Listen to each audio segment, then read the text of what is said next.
last prediction of the season, JD. So Chiefs are a 2-point. This line has fluctuated a lot since it opened, but right now, currently on DraftKings Sportsbook, we are a 2-point underdog for Super Bowl 58, Sunday, 6:30 p.m. Eastern Standard Time. Chiefs. So Mahomes is 10-3 as an underdog straight up. Mahomes is 2-0 as a road underdog. And both were on this playoffs, by the way. Just throw that in there for people who want to know in the chat. So this is third straight game of being an underdog. JD, who do you have in this game, and what is your predicted score for this Super Bowl 58 matchup on Sunday? So my prediction, okay, for the Super Bowl 58, I just kind of went through based off of what I believe what we're going to do defensively against them. I think offensively, I think we're ready. We're prepared. The hay is in the barn. Okay. So that means we are ready to go. But I do believe the Chiefs are going to win, and I think they're going to win handedly. It's going to be a very tough game, but my prediction for the game is 27-21 Chiefs. Wow. Over under for this game is 47.5, JD. You have it right over. Okay. All right. So that's what we're going to be, 27-21. So I think we're not going to stop them. They're too talented of a team. Okay. But I do believe that we're going to jump on them early, and I think it's very important that we get on top of them immediately, on top of them. And at that point, you don't take the gas off. Still run Pacheco. You still do your things that you need to do. But I do believe that I think Pacheco's going to have 2 touchdowns, 2 rushing touchdowns. And then Kelsey probably has one, and Rashid Rice will have another. Or at least, I'm sorry.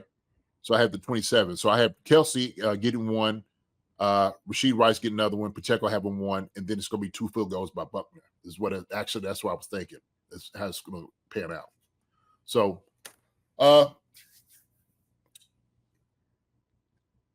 it's going to be a good game. We know it's going to be one of those nail biters all the way till the end. 2 very good teams, 2 solid teams this playing. 2 teams that deserve to be in the Super Bowl.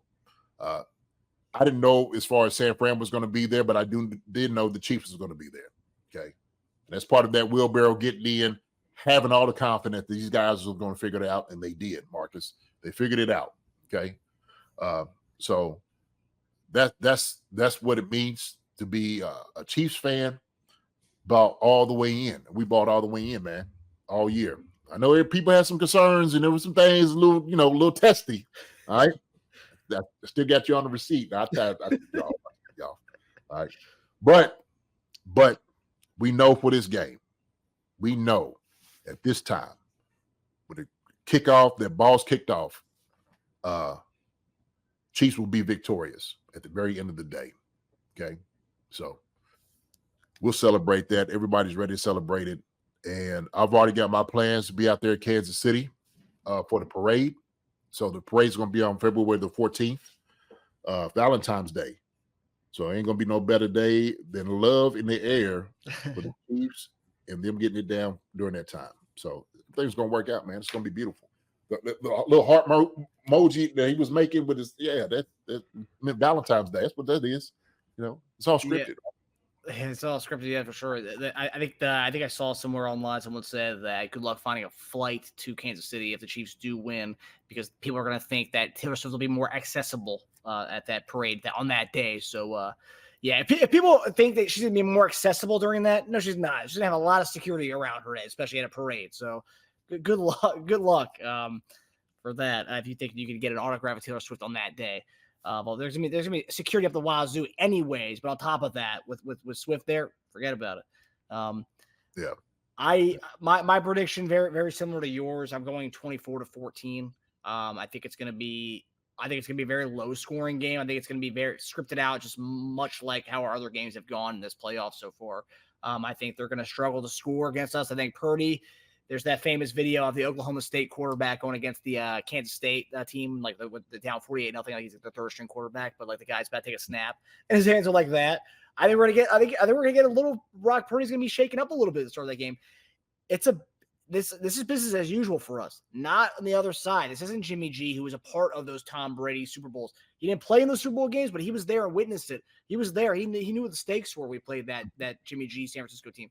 Brock Purdy, yes, he's played in some big games during the season the last 2 years, but this is nothing that he's ever seen before. And you're going against the best defense in the league on the other side. I think we might get a turnover or two against Brock Purdy. I say 24-14, but I honestly wouldn't be surprised if it was a 31-7, 31-14 kind of game.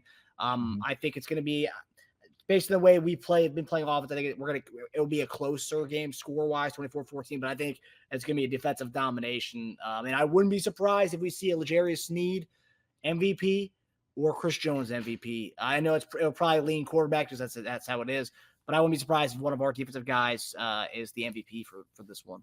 So 24-14. That would be beautiful. That would be beautiful if it happened. So they got to make some big things happen on defense for obviously to get that that award. So but I definitely see Chris doing it. Snead would do his job. He'll still buckle everybody down like he has been doing. But yeah, man, I think just because he's got weapons around him that they're gonna try to bring as much as possible. We seen they ain't never shut down with Green Bay or with Detroit, and so these guys not gonna make it easy. They're not, but hey, still gonna be victorious. So yeah, we're gonna make it happen, baby. We are going to make it happen. Yes, we are. Yeah.